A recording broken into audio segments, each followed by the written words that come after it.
Good morning and happy Saturday and welcome to potentially a weekend vlog. So it is 10:49 and I'm going live on my channel at noon to do some reading sprints, and I'm going to be reading the new Hunger Games book, Sunrise on the Reaping. But for right now I am watching the new episode of Shelve It or Scrap It, and I am kitting up my new diamond painting that I plan on doing for April because it is giving like 90s nostalgia vibes. So it is a mystery kit. The author is Becca Tyndall and it says that it's fantasy, but I think she does very like 90s bright aurora borealis looking things, and like these are all the diamonds. Like, I have so much to kit up right now. So I was hoping to try and get most of that done before streaming. Let me show you the diamond kitting. Let me show you the canvas. So because it's a mystery, it doesn't have any colors on it and you can't tell what the design is until you're done. Okay, so this is the canvas. I honestly don't even know which way it goes. I'm pretty sure it's horizontal, but as you can see, like, it just says like Diamond Art Club. None of it's colored, it's just grayscale. Like, I have no idea what. So I'm kind of really excited to figure out the mystery of this diamond painting. Yeah, I've never done one like this before, and it's been a while since I've done one this big, and it's also square, which makes it more difficult in my opinion. So yeah, I'm gonna continue kitting this up and watching while I have like an hour. I have the windows open because it's like 80 degrees out today. It's so nice. I'm hoping to go outside for a little bit, maybe later, and see, you know, enjoy the fresh air a little bit.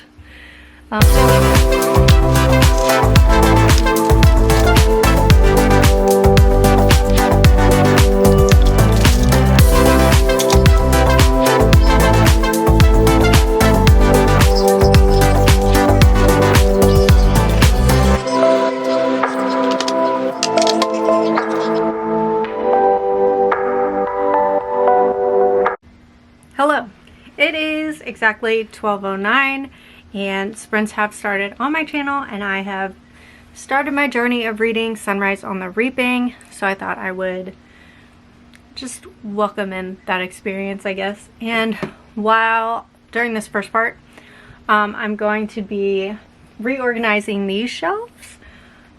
These are my like special edition pretty books, in theory books that I've read, but like a lot of them are Fairy Loot Illumicrate editions, and so I want to go through them and see if there is anything that I want to unhaul, anything that can get moved around. They're supposed to be in alphabetical order, but they kind of are not anymore, and there's like a stack there, there's a hole down there, and I want to update like this vignette up here. I think I want to put my Divine Rivals books up there because obviously that's one of my favorite series. So I think it deserves like a more prominent part of my bookshelves. So I'm going to work on that today. So let's just get into it. I have a second cup of coffee, so I'm hoping that helps. So I think we need to take everything off and then put it all back on. So that's what we're gonna do.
So I'm on chapter 5 of Sunrise on the Reaping, and Haymitch is on the train to the Hunger Games, and they just like did this scene where they gave him a birthday cake because, wait, we'll start here. There's gonna be spoilers for this book in this vlog. Sorry, that's what we're doing. So if you don't want to be spoiled, come back later. So they gave him a birthday cake because Haymitch's, oh, I forgot to mark that. Haymitch's birthday just so happens to be on the reaping day, which, what? Okay. And they were talking about how I'm entirely the Capitol's plaything. They will use me for their entertainment and then kill me, and the truth will have no say in it. Plutarch acts friendly, but his indulgences, my family, goodbyes, his favorite fancy sandwiches are just a method to manage me because happy playthings are easier to handle than raging ones. To get his footage, he'll indulge me right into the arena. Which, what? Oh my gosh. And I'm also, like, I'm anticipating the end of this book when Haymitch is gonna get out, like the part 3, when Haymitch gets out of the Hunger Games and he goes back to District 12 and Lenora is gonna be, what, dead, arrested, something. Like, no wonder this man is so fucked up. Also the way that he got chosen to get sent to the games. So obviously my memory card filled up. Thank God for new memory cards. Yeah. So after I lost my one memory card in my computer, which I'm determined to get out, by the way. Of course I ordered another one. So what was I saying? Oh yeah, I'm just really excited for the end of this book. I'm obviously interested to see how his experience is in the actual arena, but I think the aftermath of this one is going to be what breaks him and inevitably breaks me as a reader. So I'm also going through my special editions here, and I need 2 opinions right now. So I was reminded of this book because Becca from Becca and the Books read it for, I think it was this one. Yeah, read this during Shelve It or Scrap It. And I was like, I remember reading that, but I remember nothing about this book other than the fact that it's so gorgeous. So I went on Goodreads. I didn't even rate it on Storygraph. I have to take these off. I'm like echoing in my own freaking ears. So I remember nothing. I went on Goodreads and my rating was a 4. But like, I could tell you absolutely nothing about this book. I mean, it's really pretty. Do I keep it because it's really pretty? Like, those edges are really stunning. Do I keep it for that? Do I potentially keep it for that? And then if I get to the point where the shelves are filling up and I have to get rid of something, do I get rid of this? I don't know. I don't know. And then the second book is Sanctuary of Shadow by Aurora Asher. I remember, oh, I got nervous there because I was like, I just put books on here by someone. No, these are Ivy Asher. We're good. So I remember reading this, I think it was last year during Escape the Readathon. But again, I don't remember anything about it. I remember it was like a smutty carnival. I also did not even give it a star rating on Goodreads. So what do I do with that? I mean, the edges are kind of nice. They're nice and summery. We've got like carnival vibes. Like, what do I do with this? Do I keep it? Do I get rid of it? I don't know. I'm gonna take it off of the shelf for now. Maybe I'll make like a potentially like destruction pile? Self-destructing pile? Maybe that makes sense. Alright, I have 20 minutes left of the sprint, so I'm going to get back into my audiobook and get back into this shelf.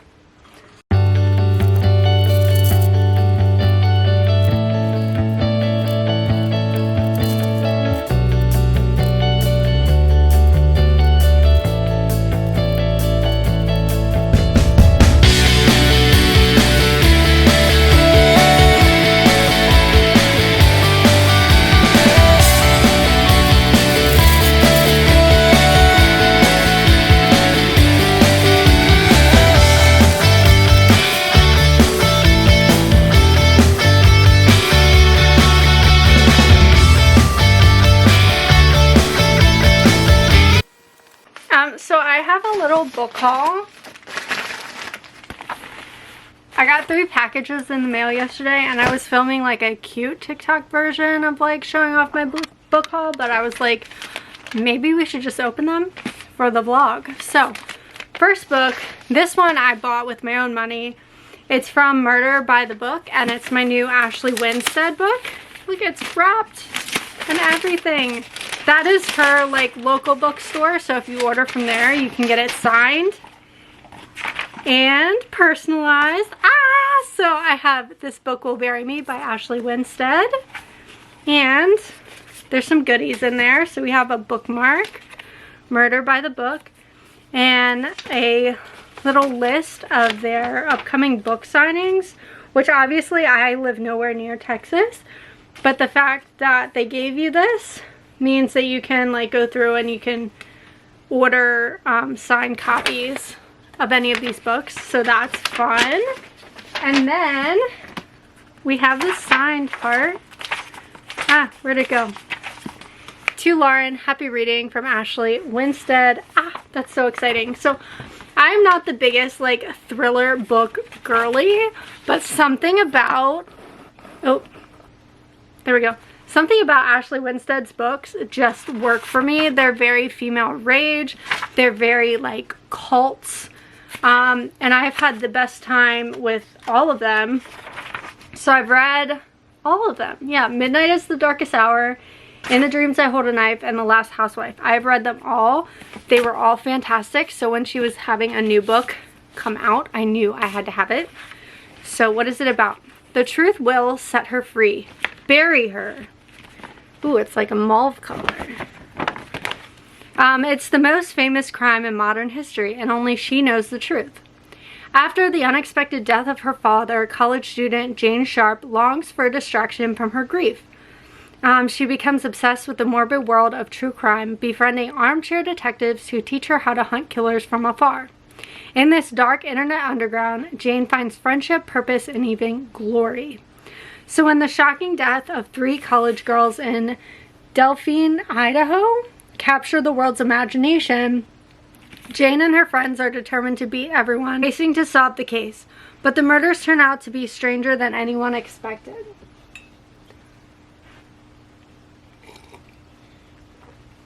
Details don't add up, the police are cagey, and there seems to be more media hype and internet theorizing than actual evidence. When Jane and her sleuths get closer, every answer only begs new questions. They begin to suspect their killer may be smarter and more prolific than any they've faced before. Placing themselves in the center of the story starts to feel more and more like walking into a trap. Told 1 year after the astounding events that concluded the case and left the world reeling, Jane's searing confession of what actually really happened during the Delphine massacres, including details that change everything the world thinks it knows, will either save her from being misjudged by history or be her final undoing. I'm so excited to read this, and I'm so excited to have like a personalized copy. Next, I have this book, which I'm pretty sure is an ARC from Amazon Publishing, because I got into their like creator program. Let me open this guy up.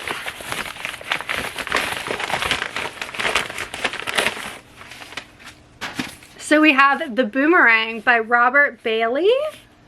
It's a thriller. Yes, so this is from the publishing, like, promotional people. Megan Beatty Communications. It will publish on May 1st, 2025. He has everything to lose. They have everything to hide. The President of the United States has terminal cancer. Chief of Staff Eli James, his faithful concierge and best friend, is one of the few people who knows. But just as the President's condition mysteriously improves, Eli's hit with another blow. Hell-bent on helping her, Eli turns to Big Pharma's top lobbyists for advice, but their encounter yields more questions than answers. As he races along a twisted trail of truth, he stumbles upon a devastating cover-up worth billions of dollars and millions of lives. Armed with this deadly secret, Eli goes rogue, fleeing with his family out west to keep them safe. He forms an uneasy alliance with the land baron Nestor, the Beast Sanchez, known for his ruthless power tactics. An epic showdown brews, and it's the state versus one desperate citizen willing to risk everything to save his daughter. Can Eli broker a truce with his once allies, or will there be war in the desert? So that sounds kind of out of my comfort zone, but I'm excited to give it a try. And my final package, look how pretty, is from work. It's from Penguin Random House. So I'm trying not to show you my address, but it's such a pretty package. Watch me struggle. So I don't want to show my address. There we go. Yay, okay. Ah. Oh my gosh, it has my name on it. That's so cool. And I have a letter. Oh, it's on like, this paper is embedded with seasonal and perennial wildflower seeds. Cover with a thin layer of soil and keep evenly moist. It says, "Dear reader, having written a book about names, it feels odd to be greeting you so impersonally. Though in reality, there are a few terms I think of as such, with such affection as reader. I've always been fascinated by how the course of our lives might be influenced by our names, consciously, subconsciously, and in how others relate to us. On the surface, the consequences of naming a child seem relatively self-contained, but in exploring three parallel versions of a life, the reverberance of this choice are felt in both immediate and far-reaching. The Names is a novel about messy ties of family, about fate and chance, and the things that shape us as people. Its characters exist so vividly in my imagination, and I'm excited to be sending them out into the world in the hope that they find a place to live on in yours. With thanks and very warmest wishes, Florence." Cute! And it's got my name on it! That's so fun. Hold on. I'm trying not to destroy it so I can take pretty pictures. So this is called The Names by Florence Knapp. It's a uncorrected proof. It goes on sale May 6th. Look at the cover. I think this is her debut. Yeah, she has a nonfiction book about quilt making, and this is her first novel. So this is a book that my job is basically having everyone read. Well, like, they try to promote new voices through like unique new books, I guess. I explained that really bad, but they offered the opportunity to get this book, and I was like, yes please. So it is the story of one family told three different ways. This dazzling debut asks, can a name shape the course of a life? In the wake of a catastrophic storm, Cora sets off with her 9-year-old daughter, Maya, to register her son's birth. Her husband, Gordon, a respected doctor but a terrifying and controlling presence at home, intends for her to name the infant after him. But when the registrar asks what she'd like to call the child, Cora hesitates. Spanning 35 years, what follows are three alternate and alternating versions of Cora's and her young son's lives. Shaped by her choice of name in richly layered prose, The Names explores the painful ripple effects of domestic abuse, the messy ties of family, and the possibilities of autonomy and healing. With exceptional sensitivity and depth, Knapp draws us into the story of one family told through the prism of what ifs, causing us to consider one precious life we are given. The book's brilliantly imaginative structure, propulsive storytelling, and emotional, gut-wrenching power are certain to make the names a modern classic. That is so fun. I'm so excited to give this a try. So anyway, that's my little book unboxing, book haul for the day. I have sprints on my channel in about 45 minutes, so I've got to get all set up for that. And I'm going to be working on homework for today's sprints, which is, it is what it is. If I get it finished today, then I don't have to worry about it this week. So that's the plus side. So yeah, that's all I've got for today. And I'm going to be reading, when I get to read for fun, I have half of Saltwater to read, and I have like 75% of Wild Side by Elsie Silver. Today is the second to last day of March, so I would like to finish up some of my half-read books. This one is a mystery thriller about a girl who works for like rich people, and she gets she gets murdered, and like one of the mothers is murdered several decades ago, so it's exploring both of these things. And then of course Wild Side is the latest book in whatever the series is called. Rose Hill.